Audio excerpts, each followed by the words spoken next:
بعض روایاتو کې دا راځي وایي د یو سړي تول به کېږي نو چې د ده نابالغه بچی وفات شوی به راشي په دې تله کې به کښېني وایي به چې ما ورسره وتلی فرشتې به ورته وایي چې دا خو د اعمالو تول دی دا د اعمالو تول دی نو دا ماشوم به ورته وایي زه د پلار کسب نه یم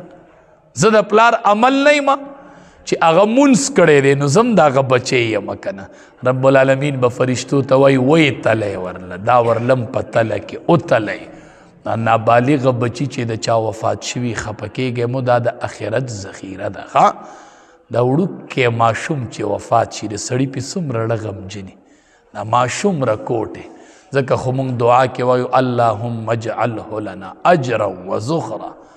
خدایه ما دپاره یې د آخرت ذخیره وګرځوه دا د آخرت سرمایه ده دې په وجه به الله تا بخي دا د والدینو د بخشش ذریعه ده نو داسې غټه تله به لګي